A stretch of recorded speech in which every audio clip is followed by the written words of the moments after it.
నువ్వు నీతిమంతులు లేడు ఒక్కడు లేడని మరి ఆయనే చెప్పి ఆయనే మళ్ళీ ఏమన్నాడు, నీతిమంతులకి ఆ జీవాన్ని ఇస్తానన్నాడు. మరి ఇలాగైతే ఎంతమంది వెళ్తారు? అలాగే మనం కూడా తొందరపడిపోయామనుకుంటాం. ఇలాగైతే ఎవరు వెళ్తారండి? నీతిమంతులకే నిత్యజీవం ఇస్తానంటున్నాడు. మరి నీతిమంతులు నిత్యజీవాన్ని ఇస్తానంటే భూమి మీద ఎవరున్నారు నీతిమంతులు?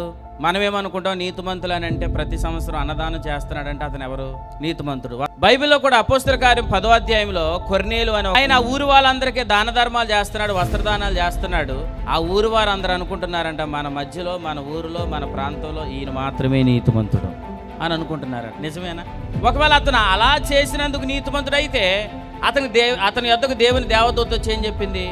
నువ్వు నీతిమంతుడు అని ఊరు వారు అనుకుంటున్నారు కానీ నువ్వు నీతిమంతుడు అని నువ్వు అనుకుంటున్నావేమో కానీ ఏ ఒక్కడు నీ క్రియల ద్వారా నీతిమంతుడు కాలేడు. నువ్వు నీతిమంతుడు అవ్వాలంటే నీకు ఒక సమాచారం తెలియాలి. వచ్చేలా అన్నాడు, నువ్వు చేసే క్రియలు బట్టి నువ్వు ఎప్పటికీ నీతిమంతుడు కాలేవు కానీ ప్రభువైన యేసుక్రీస్తునందు విశ్వాసం ఉంచడం ద్వారా మాత్రమే నీకు పాప క్షమాపణ కలుగుతూ నువ్వు నీతిమంతుడిగా తీర్చబడతావు.